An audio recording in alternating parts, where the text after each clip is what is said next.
போட்டியில் நடுவர் சரியாக அவரது வேலையை செய்யவில்லை. இதனால் எனது தலைவர் பதவியை இழந்து விட்டேன். மறுபடியும் படிக்கிறேன். தலைவர் போட்டியில் நடுவர் சரியாக அவரது வேலையை செய்யவில்லை. இதனால் எனது தலைவர் பதவி இழந்து விட்டேன். அந்த தலைவர் அப்படின்னு சொல்லி குறிப்பிட்டது அவங்கள மேல் ரச்சிதன் போட்டிருக்கு. நன்றி.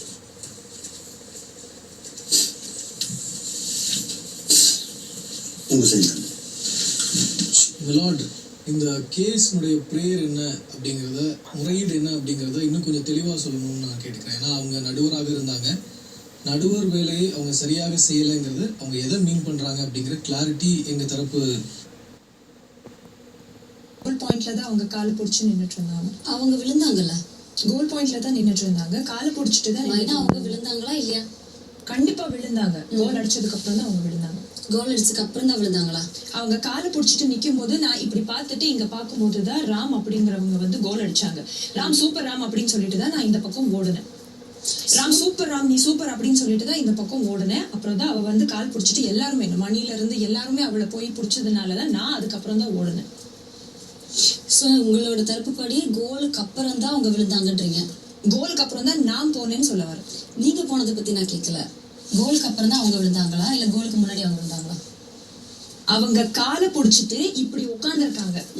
இதுதான் நடந்திருக்கு. அவங்க காலை பிடிச்சிட்டு இப்படி உட்கார்ந்துருக்காங்க. நான் இங்க பார்த்துட்டு இங்க திரும்பி அவங்க கோல் அடிச்சு முடிச்சதுக்கு அப்புறம் நான் போறேன். அப்போ ஆப்வியஸ்லி அந்த இடத்துல அவங்க விழுந்திருக்காங்க. நான் இங்க பாத்துட்டு இருக்கேன். ஏன்னா அவங்க கோல் அடிச்சிருக்காங்க. அதுக்கப்புறம் தான் நான் ஓடுறேன். அதுக்கப்புறம் தான் எல்லாருமே அவங்களை பிடிச்சிருக்காங்க, அவங்க விழுந்திருக்காங்க. ஓகே, அப்போ இந்த கோலுக்கு முன்னாடி அவங்களுக்கு அடிபட்டுச்சு, கரெக்டா? கோலுக்கு முன்னாடி தாங்க அடிபட்டுச்சு. ஏன்னா அவங்க தடுத்ததுனாலதான். அதான் கோலுக்கு முன்னாடி அடிபட்டுச்சு, கரெக்டா? தடுத்ததுனாலதான் அடிபட்டுச்சு. அவங்க டிஃபெண்டர். சோ அப்போ கன்ஃபார்மா அந்த கோல் அதுக்கு முன்னாடி அங்க போனதுனால தானே அவங்க தடுத்திருப்பாங்க. மணி அப்படிங்கிறவங்க வந்து கேம்ல இருக்காங்க. எல்லாருமே அந்த டைம்ல கேம் விளையாடிட்டு இருக்காங்க. சோ மணி அப்புறம் அடிச்சதுனால அவங்க தடுத்திருக்காங்க. சரி, தடுத்ததுனால அடிபட்டுச்சு. அடிபட்டுச்சு. தடுக்கும் போது காலில் போல் பட்டு இது ஆயிடுச்சா? எதுவாயிடுச்சா? அடிபட்டுருச்சா? தடுத்ததுனாலதான் அவங்களுக்கு அடிபட்டு இருக்கு. என் கொஸ்டின் என்னன்னா, அந்த போல காலில் அவங்க தடுத்துட்டு அவங்களுக்கு அடிபட்டுச்சு. அப்போ வந்து அந்த போல் அங்க போய் அவங்களுக்கு பட்டிருக்கு. அந்த டைம்ல அவங்களுக்கு அடிபட்டிருக்கு.